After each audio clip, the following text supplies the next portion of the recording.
Hello students, I am Narendra Singh, as you know. By now, I have completed all the 12 tenses and now I would like to take some advanced structure. Before it, you have to understand two things.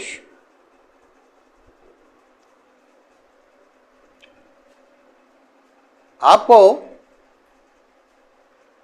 आगे बढ़ने से पहले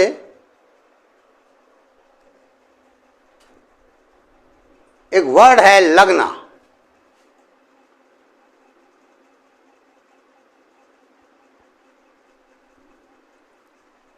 ये लगना कई संदर्भ में आता है और मैं आज इसको जो समझाने जा रहा हूं इसका मतलब होता है बिगिन।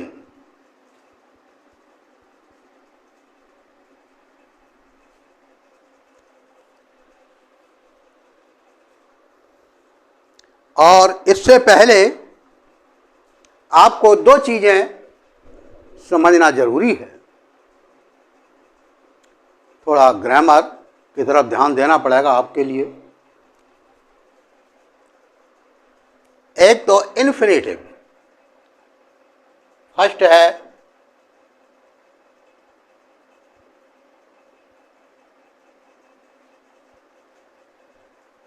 और दूसरा है जीरंड।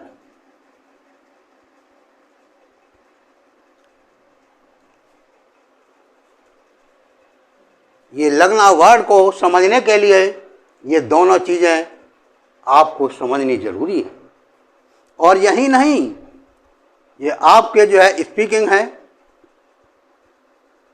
और चाहे रिटन है, एकेडमिक बुक्स हैं, इसका यूज होता है। इसको जानना जरूरी है। तो इन्फिनेटिव का मतलब होता है जब वर्ब होती है, वर्ब की फर्स्ट फॉर्म, तो इसके पहले क्या आता है? टू। जब टू वर्ब की फर्स्ट फॉर्म से पहले टू लग जाता है तो उसको बोला जाता है इन्फिनेटिव। और जब वर्ब की फर्स्ट फॉर्म में हम आईएनजी ऐड कर देते हैं तो उसको बोला जाता है जीरंड। ये बहुत ही जरूरी चीज है, इनको समझ लो एकदम। इन्फिनेटिव वर्ब से पहले टू, जहां भी वर्ब से पहले टू आता है समझ लीजिए इन्फिनेटिव। और मोस्टली जहां वर्ब में आईएनजी आता है और वो नाउन का कार्य करता है तो उसे बोला जाता है जीरंड। आप कहेंगे सर हमें क्या मालूम, कब कैसे मालूम पड़ेगा? हम स्पीकिंग करते समय, समझते समय यही थोड़ी हम इसे देखेंगे ये नाउन है क्या है? ये सारी चीजें मैं बताऊंगा अभी। अब कुछ सेंटेंस लेते हैं।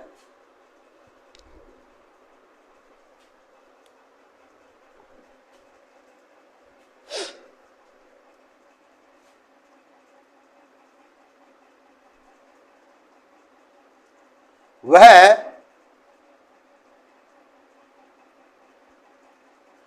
हंसने लगता है।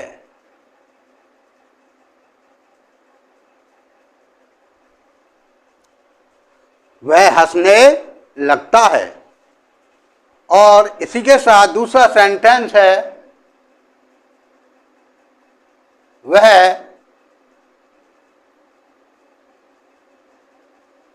हंसना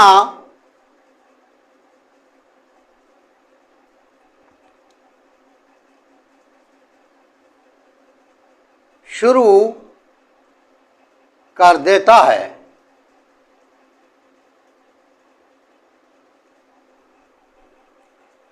वह हंसने लगता है, और दूसरा सेंटेंस है आपके सामने, वह हंसना शुरू कर देता है। आपको कोई डिफरेंस लग रहा है?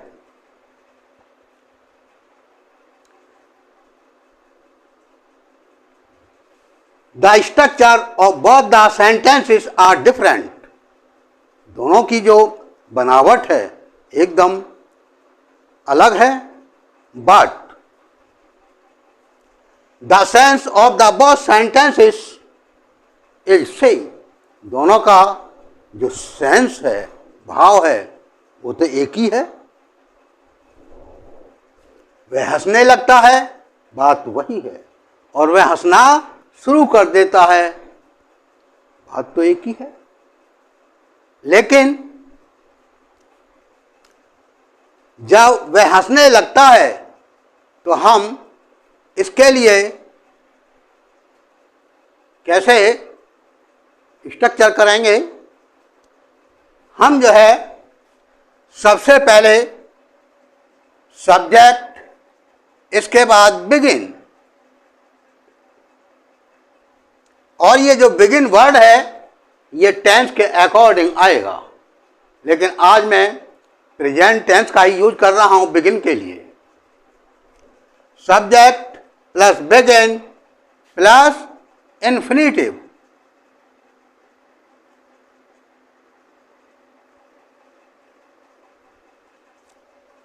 वह हंसने लगता है,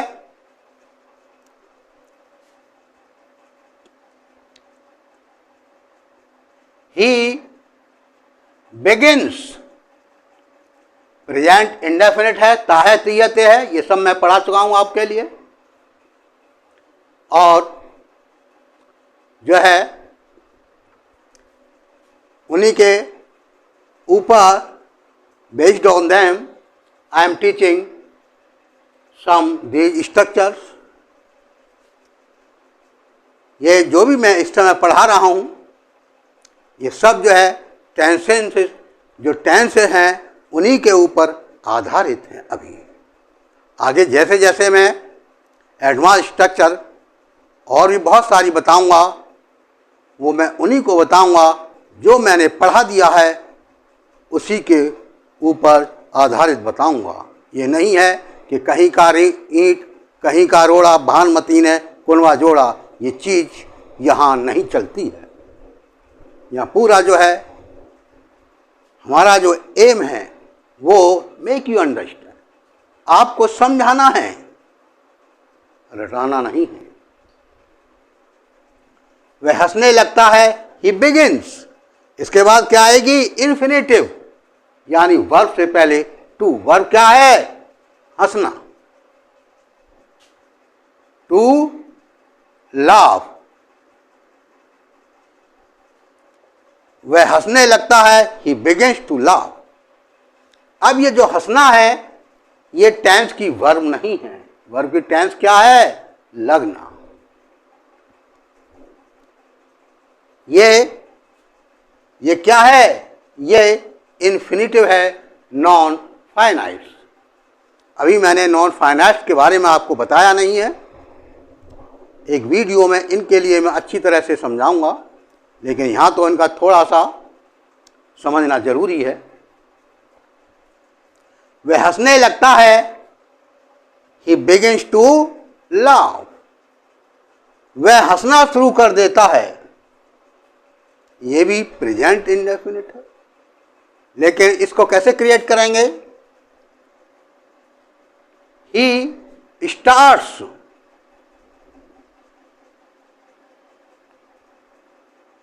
लेकिन मैंने अभी इनका फॉर्मूला नहीं लगा, ये फॉर्मूला भी लिख दूं।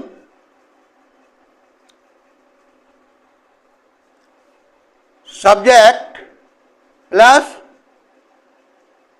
स्टार्ट, ये जो स्टार्ट है वर्ब, ये आपके टेंस के अकॉर्डिंग आपको अप्लाई करनी पड़ेगी।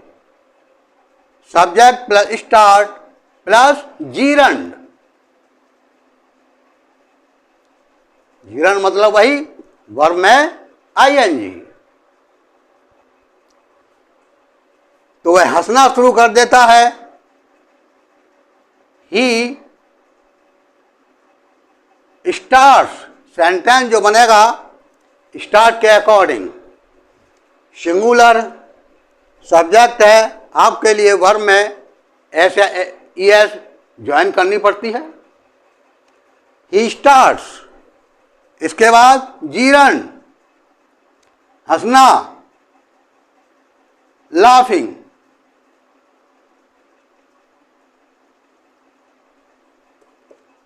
ही स्टार्ट्स लाफिंग। अब देखिए, आप कहेंगे सर इसमें डिफरेंस क्या है? वह हंसने लगता है, वह हंसना शुरू कर देता है, बात तो एक ही है। देखिए, किसी सेंस के लिए हमारी जो हिंदी भाषा है वो दो तरह से इसको बता रही है, और इसी तरह से सेंस एक ही है। इसी तरह से जो इंग्लिश लैंग्वेज है वो भी इसको दो तरह से बताती है। कैसे? वो मैंने बता दिया। He begins to laugh, subject begin plus infinitive, he begins to laugh, और दूसरा subject start plus gerund, he starts laughing. जैसे हिंदी भाषा आपको ये दो तरह से बता रही है, चीज एक ही है, इसी तरह से इंग्लिश भाषा भी आपके लिए दो तरह से बता रही है। आप कहेंगे सर इस झंझट में पढ़ने की जरूरत क्या है? अरे नहीं भाई, भाषा की जो भी स्ट्रक्चर्स होती हैं सबको समझना जरूरी होता है। अब आप कहेंगे जब सर हमारा एक ही चीज से काम चल जाए, सेंस तो एक ही है, वो आपकी बात ठीक है, लेकिन सामने वाला जो इसकी स्पीकर है या आपकी जो बुक्स हैं इंग्लिश में, जिसमें आप जिनको पढ़ करके आप स्टडी करते हैं, उसमें अगर मान लीजिए ये जो बिगिन वाला यूज है ये आप नहीं जानते और उसमें आ रहा है, सामने वाला जो स्पीकर है वो भी इसको अप्लाई कर रहा है, आप इसको नहीं जानते हैं, तो क्या होगा? आप ऊपर नीचे देखेंगे, आप समझ नहीं पाएंगे या फिर अंदाजा लगाएंगे। ये सारी बातें मैंने जो मेरी फर्स्ट वीडियो है उसमें बताई हैं, अगर आपने न देखी हो दोबारा देख लेना। तो हमें भाषा की जो भी स्ट्रक्चर्स होती हैं उनको समझना जरूरी होता है। अगर मान लीजिए आप इस स्ट्रक्चर को जानते हैं और इसको नहीं जानते, तो समझ लीजिए आप जो है इस मामले में सिर्फ आपका आधा ज्ञान है। आप इसको यूज करें चाहे न करें, आपको समझना जरूरी है। खाली यही नहीं है कि आपने स्पीकिंग सीख ली और बोलने लग गए, आपको इंग्लिश को समझना भी आना चाहिए। जो भी हमारे सामने है, चाहे स्पीकर है चाहे बुक्स हैं, हमें उसको समझना भी तो है, खाली बोलना थोड़ा ही है। तो मैंने देखा है कि जो अच्छे अच्छे अनुवादक हैं, ट्रांसलेटर हैं, वो भी इस चीज पर ध्यान नहीं देते, और क्या होता है, खूब खिचड़ी पकती है। अगर इस तरह का टेंस है तो वो इस तरह से बना देते हैं, और इस तरह का टेंस है इस तरह से बना देते हैं। ठीक है भाई, आप बोल रहे हैं वो तो सही है, चल जाएगा काम, क्योंकि आजकल खिचड़ी बहुत पकती है। जब भोजन में खिचड़ी बहुत पसंद करते हैं तो भाषा में भी खिचड़ी पसंद करते हैं। बात उसकी नहीं है, बात यह है कि जो भी स्ट्रक्चर है उसके बारे में आपकी फुल नॉलेज होनी चाहिए। कोई भी छोटा सा पॉइंट है उसके लिए आपको समझना जरूरी है। और ले लेते हैं, वे पढ़ने लगते हैं। वे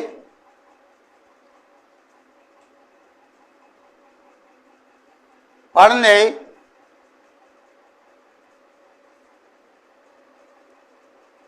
लगते हैं और वे पढ़ना शुरू कर देते हैं।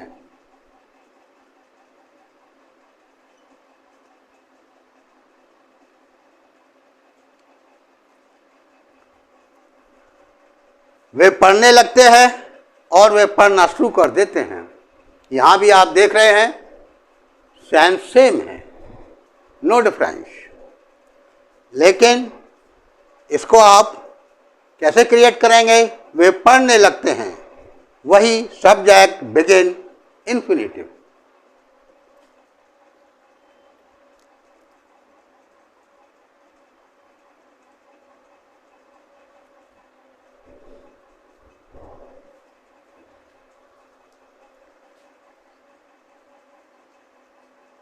They begin, रूरल सब्जेक्ट है they begin to read। वे पढ़ने लगते हैं और वे पढ़ना शुरू कर देते हैं, they start।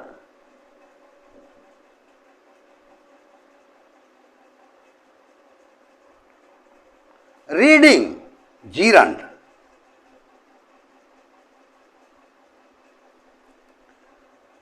Start plus gerund, वे पढ़ना शुरू कर देते हैं, दे स्टार्ट रीडिंग। ओके, और ले लें,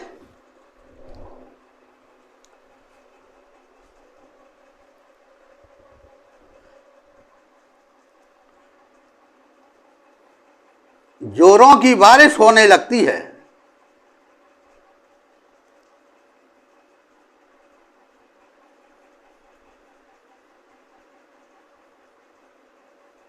जोरों की बारिश होने लगती है।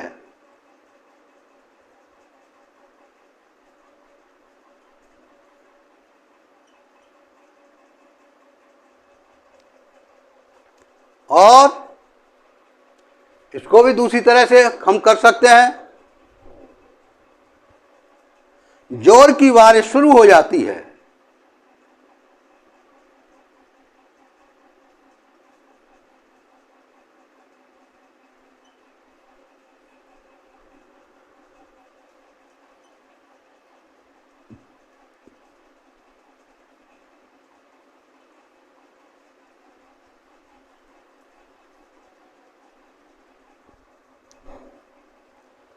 जोरों की बारिश होने लगती है।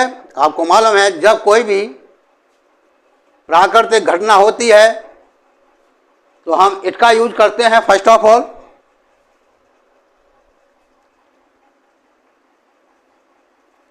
इट बिगिंस, एस आएगा वर्ब में, क्योंकि इट आया है singular person. It begins to rain heavily। जोरों की बारिश होने लगती है, it begins to rain heavily। और जोर की बारिश शुरू हो जाती है, it starts।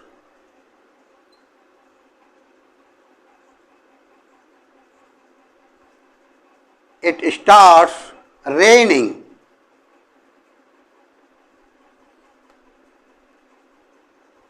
heavily।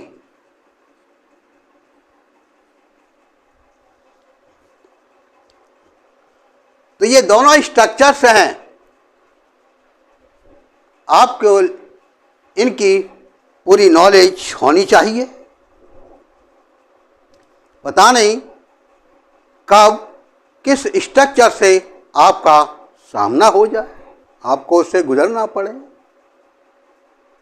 तो ये आपके लिए दोनों ही स्ट्रक्चर बहुत ही ध्यान से समझना है। इनको ध्यान से कब समझेंगे? इनसे पहले आपके लिए इन्फिनेटिव और जीरंड को समझना जरूरी होगा। वैसे आज मेरा इस वीडियो में पूरा फोकस सिर्फ लगना जो वर्ड है बिगिन उसी के ऊपर आधारित है। अब कुछ सेंटेंस और देखते हैं।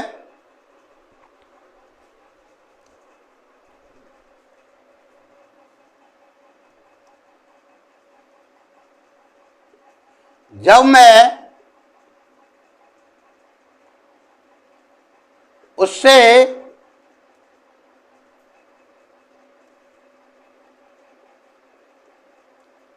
मिलने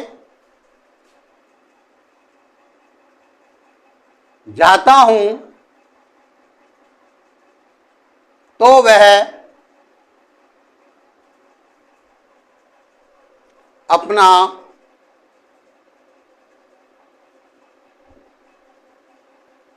दुखड़ा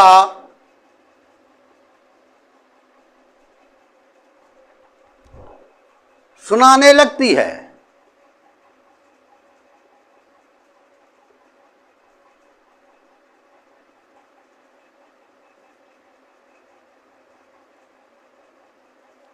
इसमें भी लगती है आया है। जब मैं उससे मिलने जाता हूं तो वह अपना दुखड़ा सुनाने लगती है। वैसे चाहे आप उससे भी बना सकते हैं स्टार्ट से, लेकिन बात क्या है, आज हमने सिर्फ बिगिन को लिया है। पूरा जो फोकस है हमारा बिगिन के ऊपर है। जब मैं उससे मिलने जाता हूं, when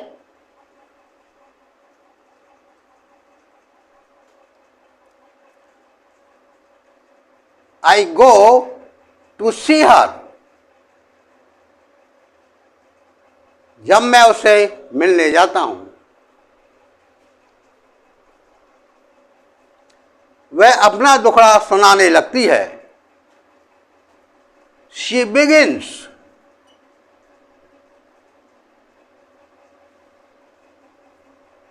to tell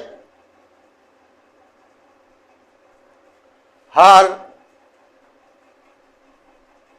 sad stories.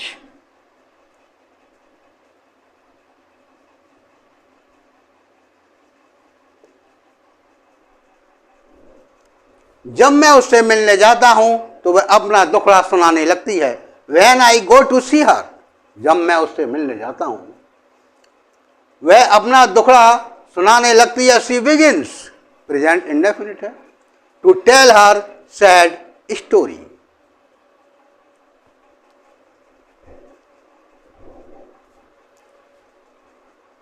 कुछ लोग देखा जाता है, कुछ लोग औरतों के साथ भी नाचने लगते हैं।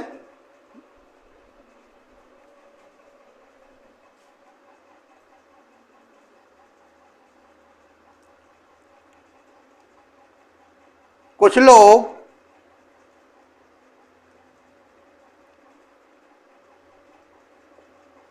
औरतों के साथ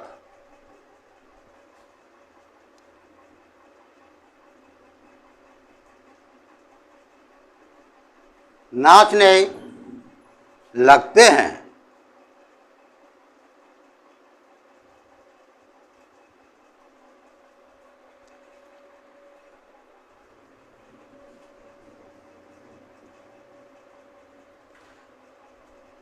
कुछ लोग औरतों के साथ भी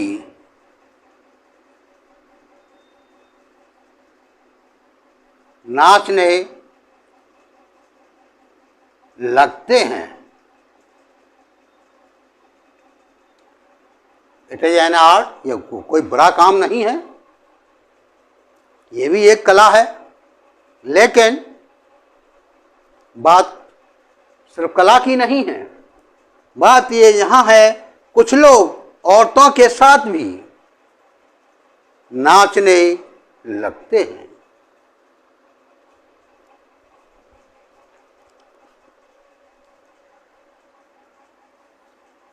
some men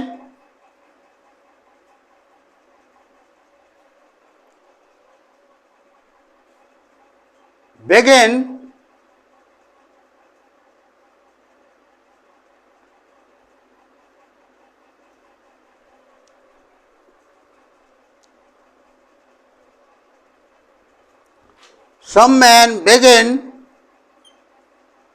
to dance। औरतों के साथ भी even with ladies, कुछ लोग औरतों के साथ भी नाचने लगते हैं। some men, मैं यहां पर कुछ लोग के लिए मैन ही इस्तेमाल करूंगा, जेंटलमैन नहीं इस्तेमाल करूंगा। जो लोग औरतों के साथ नाचते हैं उनके लिए मैं जेंटलमैन इस्तेमाल नहीं कर सकता, क्यों? ऐसे लोग इल मैनर्ड होते हैं, बुगर होते हैं।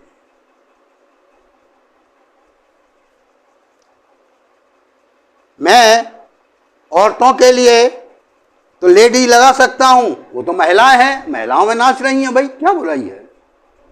लेकिन जब आदमी जो है औरतों के साथ नाचने लगते हैं तो मैं उनके लिए जेंटलमैन इस्तेमाल न करके सिर्फ मैन ही इस्तेमाल करूंगा। कुछ लोग औरतों के साथ भी नाचने लगते हैं। Some man begin to dance even with ladies.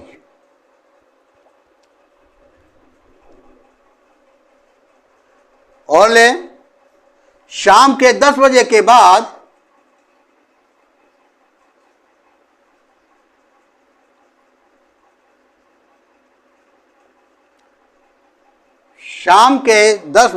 बाद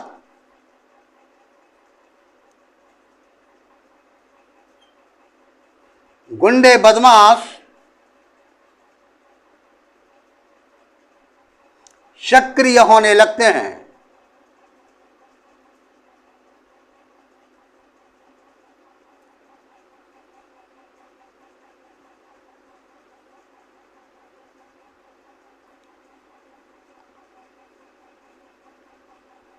लेकिन अब यह बात बहुत कम हो गई है।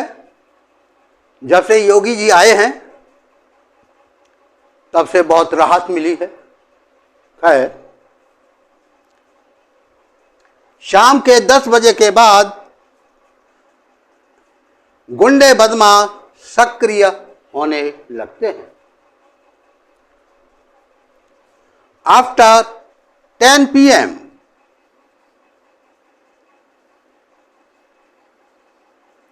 after 10 PM hooligans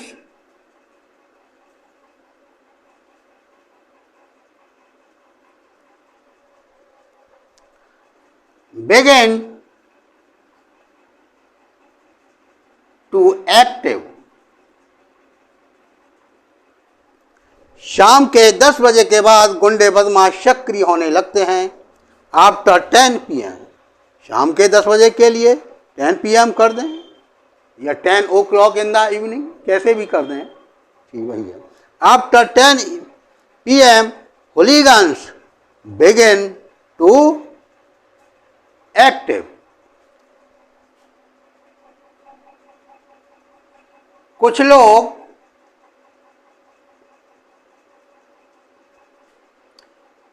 बिना मतलब के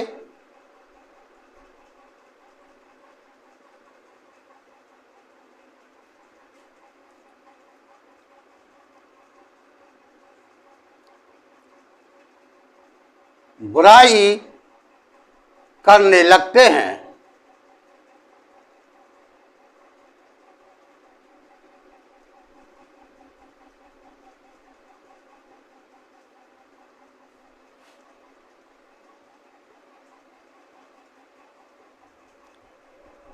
कुछ लोग बिना मतलब के, विदाउट एनी रीजन, बुराई करने लगते हैं।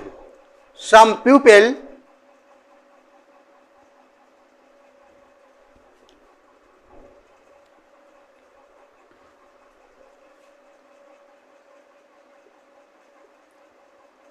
some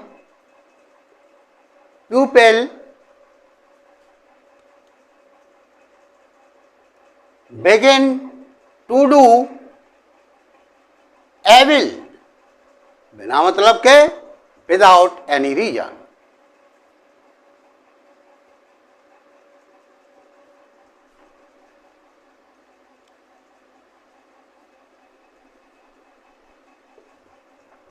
कुछ लोग बिना मतलब के बुराई करने लगते हैं. Some people begin to do evil without any reason.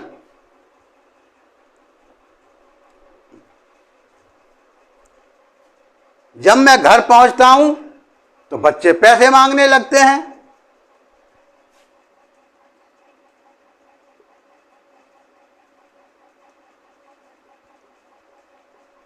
जब मैं घर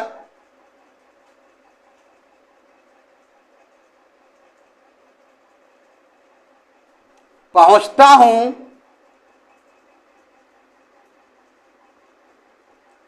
तो बच्चे पैसे मांगने लगते हैं.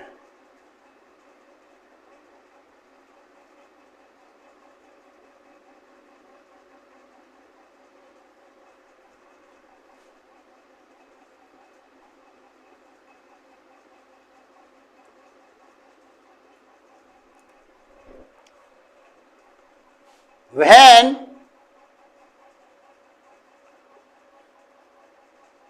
I reach home, the children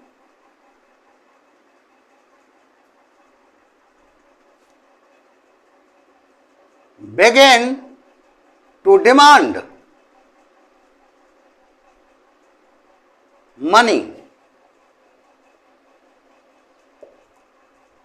जब मैं घर पहुंचता हूं तो बच्चे पैसे मांगने लगते हैं.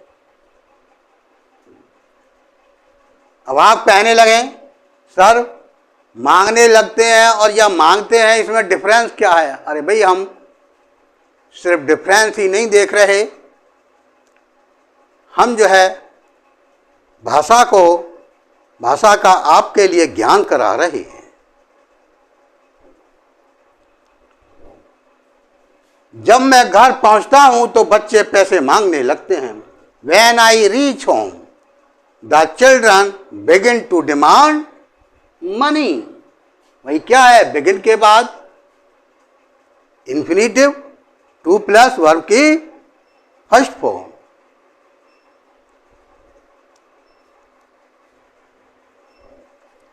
जब भूकंप आता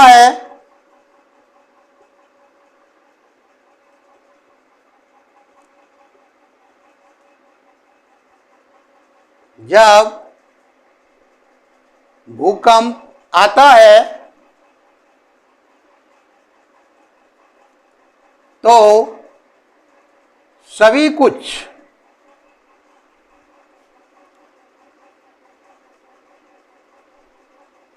हिलने लगता है.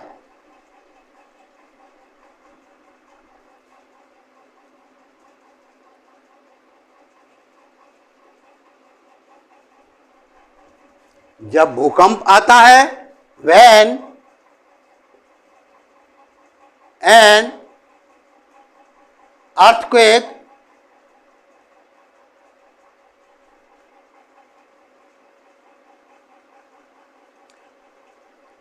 आता है, occurs.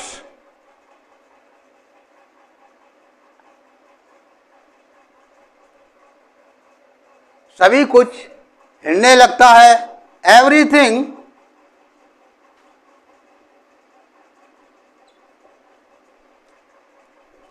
begins to shake.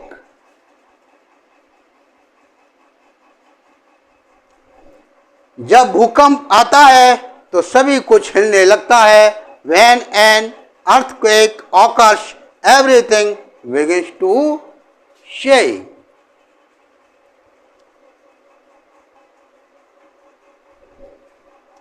और भी ले लो।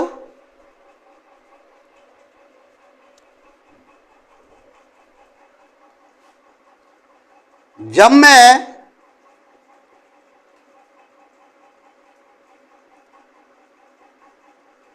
उससे पैसे मांगता हूं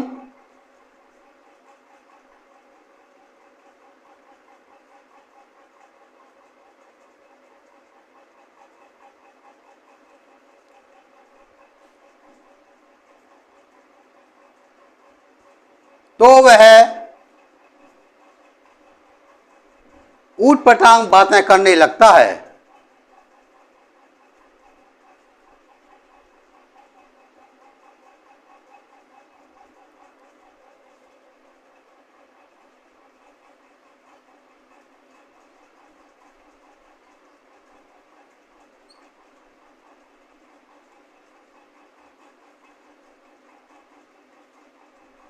हाँ, ऊट पटांग बातें भी होती हैं।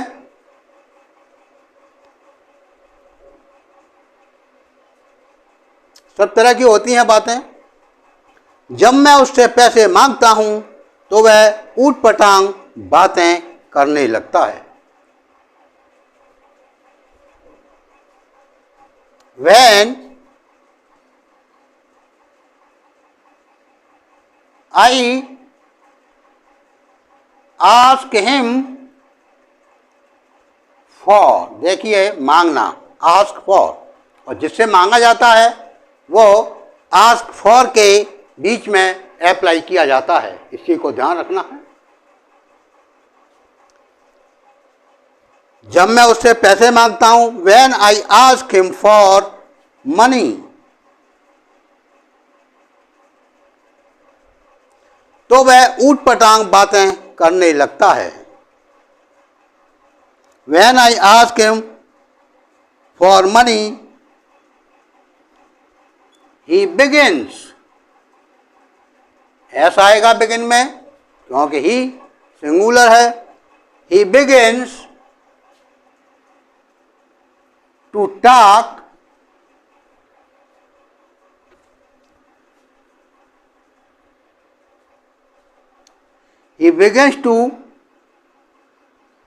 talk nonsense.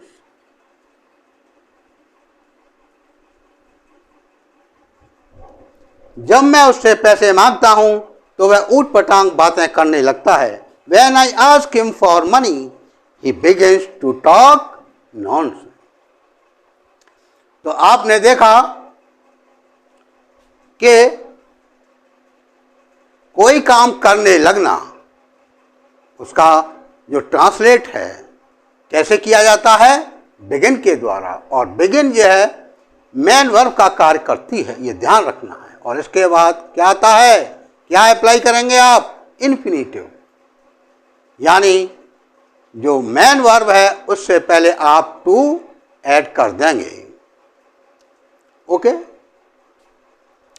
C you again.